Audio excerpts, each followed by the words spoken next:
കേരള തമിഴ്നാട് അതിർത്തിയിൽ ഉടുമ്പൻചോലയ്ക്ക് സമീപമുള്ള മാൻകുത്തിമേട്ടിൽ സർക്കാർ ഭൂമി കയ്യേറി കാരവാൻ പാർക്ക് നിർമ്മിക്കുന്നു എന്നുള്ള വാർത്ത. കേരള തമിഴ്നാട് അതിർത്തിയിലാണ് ഉടുമ്പൻചോലയ്ക്ക് സമീപമുള്ള മാൻകുത്തിമേട്ടിൽ സർക്കാർ ഭൂമി കയ്യേറി കാരവാൻ പാർക്ക് നിർമ്മിക്കുന്നത്.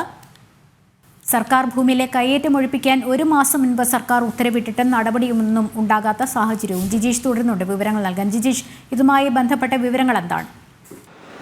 ലക്ഷ്മി, ഇത്തരത്തിലുള്ള തട്ടിപ്പുകൾ പല ഘട്ടങ്ങളിലും പല മേഖലകളിലും അത് കയ്യേറ്റവുമായി ബന്ധപ്പെട്ടടക്കം നടന്നിട്ടുണ്ട്. അതുതന്നെയാണ് ഈ ഇടുക്കിയിൽ നിന്നുള്ള ഈ റിപ്പോർട്ടിൽ വ്യക്തമാക്കുന്നത്. ഇടുക്കിയിൽ ഭൂമി കയ്യേറി സ്വകാര്യ വ്യക്തി കാരവൻ പാർക്ക് നിർമ്മിച്ചിരിക്കുന്നു. കേരള തമിഴ്നാട് അതിർത്തിയിൽ ഉടുമ്പൻചോലയ്ക്ക് സമീപമാണ് ഇത്തരത്തിൽ മാൻകുത്തിമേട്ടിൽ സംഭവം. സർക്കാർ ഭൂമി കയ്യേറ്റം ഒഴിപ്പിക്കാനുള്ള യാതൊരു നടപടിയും ഇക്കാര്യത്തിൽ ഉണ്ടാകുന്നില്ല എന്നതാണ് ഏറ്റവും പ്രധാനപ്പെട്ട വസ്തുത. കാരണം ഉടുമ്പൻചോലയ്ക്ക് അടുത്ത് മാൻകുത്തിമേട്ടിൽ 2022 സർക്കാരിന്റെ കാരവൻ ടൂറിസം പോളിസി അല്ലെങ്കിൽ അത്തരത്തിലുള്ള ഒരു പദ്ധതി പ്രകാരം കാരവൻ പാർക്ക് സ്ഥാപിക്കാൻ കറുകച്ചൽ സ്വദേശി കൃഷിഭൂമി വാങ്ങുന്നത്.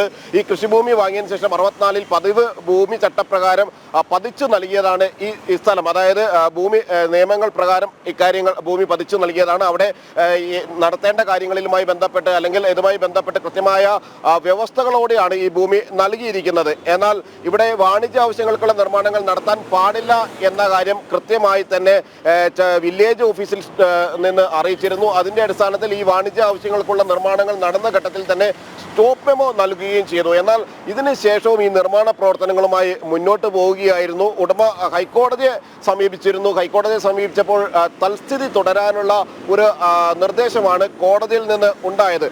സ്റ്റോപ്പ് മെമ്മോ നൽകി തുടർന്ന് പരിശോധനയിലാണ് 40 സെന്റ് സർക്കാർ ഭൂമിയും കയ്യേറിയാണ് നിർമ്മാണം എന്ന കാര്യം വ്യക്തമായത്. ഇതുമായി ബന്ധപ്പെട്ട് കോടതിയിലടക്കം കേസ് നിലനിൽക്കുന്ന അതേ ഘട്ടത്തിൽ തന്നെയാണ് ഈ ഭൂമിയുടെ ഉടമസ്ഥാവകാശവും അതുമായി ബന്ധപ്പെട്ട കരാറുകളിലും എല്ലാം തന്നെ വിശദമായ പരിശോധന നടന്നത്.